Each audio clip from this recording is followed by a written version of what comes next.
Question ये है कि दो वर्टिकल वॉल के बीच एक हेमिस्फेयर है और हेमिस्फेयर के ऊपर एक राइट ट्रायंगुलर वेज है।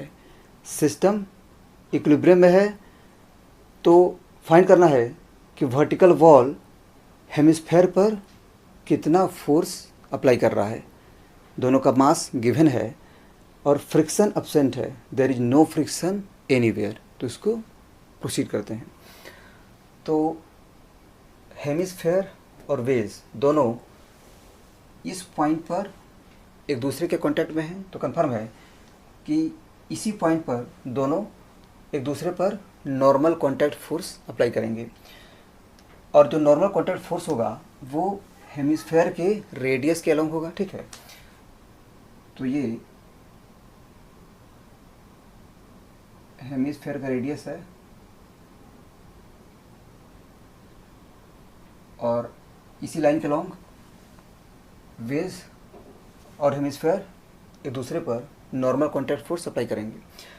मान लेते हैं कि हेमिस्फेयर वेज पर normal contact force N apply कर रहा है। ठीक है, अगेन ये हॉरिजॉन्टल है, ये वर्टिकल है,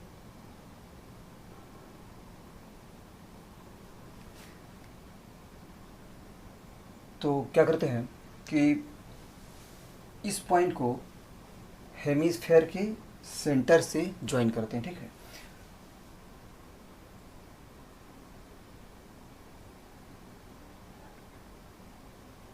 ये ज्वाइन हो गया। ठीक है, अगेन हम देख सकते हैं कि ये जो लाइन है वो हेमिस्फेयर पर टेंजेंट है और साथ में यहाँ से लेकर यहाँ तक ये भी हेमिस्फेयर पर टेंजेंट है। तो कंफर्म है कि दोनों का लेंथ इक्वल होगा। ठीक है, because both are tangent from a fixed point. ठीक है, अगेन ये हेमिस्फेयर का रेडियस है और साथ में ये भी हेमिस्फेयर का रेडियस है, तो अगेन ये दोनों भी इक्वल होंगे और ये जो साइड है वो दोनों ट्रायंगल में कॉमन है। ठीक है, तो ये कंफर्म हो गया कि दोनों ट्रायंगल कॉन्ग्रुएंट हैं। ठीक है, बाई साइड साइड साइड। ठीक है, मतलब ये एंगल अगर थीटा के इक्वल है तो ये एंगल भी थीटा के इक्वल होगा। ठीक है, मतलब ये टोटल एंगल 2 थीटा के इक्वल हो जाएगा। अगेन ये वर्टिकल लाइन है और साथ में ये भी वर्टिकल है। ठीक है, तो ये 2 थीटा है, इसलिए ये भी 2 थीटा के इक्वल होगा। Both are alternate angles. ठीक है, अगेन ये नॉर्मल इस टेंजेंट के नॉर्मल है, तो ये जो एंगल है ये हो जाएगा 90 माइनस 2 थीटा और ये एंगल अगेन 2 थीटा के इक्वल हो जाएगा। मतलब नॉर्मल का जो हॉरिजॉन्टल कंपोनेंट है वो n cos 2 थीटा है और नॉर्मल का जो वर्टिकल कंपोनेंट है वो n sin 2 थीटा है। तो वेज का फ्री बॉडी डायग्राम ड्रॉ करते हैं। ठीक है, मान लेते हैं कि जो वेज है वो एक पॉइंट मास है। ठीक है, तो इसका वेट टर्नोड डायरेक्शन में mg एक्ट कर रहा है। अगेन नॉर्मल का जो हॉरिजॉन्टल कंपोनेंट है इस तरफ वो n cos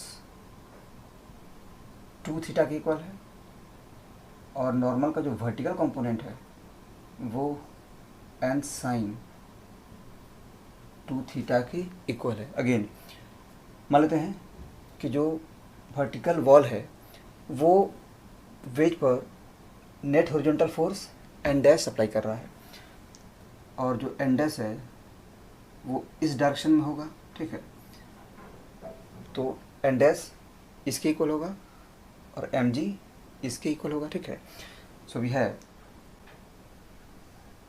n sin 2 theta equal to mg। This imply that n is equal to mg by sine 2 theta. ठीक है, अगेन ये जो कॉन्टैक्ट फोर्स है वो वेज हेमिस्फेयर पर इस तरफ अप्लाई करेगा और इस n का जो हॉरिजॉन्टल कंपोनेंट होगा उसी को बैलेंस करने के लिए वर्टिकल वॉल हेमिस्फेयर पर फोर्स अप्लाई करेगा। ठीक है, और n का जो हॉरिजॉन्टल कंपोनेंट है वो n cos 2 थीटा है। ठीक है, this is n cos 2 theta.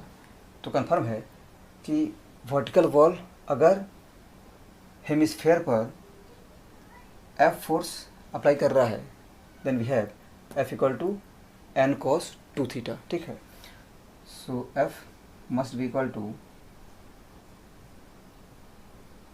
n cos 2 theta equal to n की वैल्यू यहाँ से पुट करेंगे, ये हो जाएगा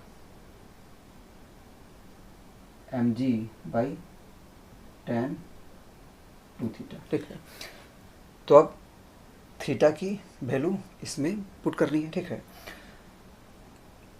तो इस ट्रायंगल से हम tan थीटा की वैल्यू फाइंड कर सकते हैं। From this triangle we have tan theta equal to hemisphere का रेडियस हाफ मीटर के इक्वल है। ठीक है, so we have tan theta equal to half by 1। ठीक है, यहाँ से यहाँ तक जो लेंथ है वो 1 मीटर के इक्वल है। ठीक है, so tan theta will be 1/2। ठीक है, so this imply that F equal to mg by tan 2 theta and tan 2 थीटा is equal to 2 tan theta by 1 minus tan square theta. ठीक है, so this is equal to mg by 2 tan theta will be 1 into ये हो जाएगा 1 minus 1/4 1/4। ठीक है, so this imply that F is equal to mass of the vase is equal to 4 kg, so this will be 40 into 3/4, so this imply that F is equal to 30 Newton. ये answer हो गया। ठीक है, और इस तरह से ये सॉल्यूशन हो गया। Thank you.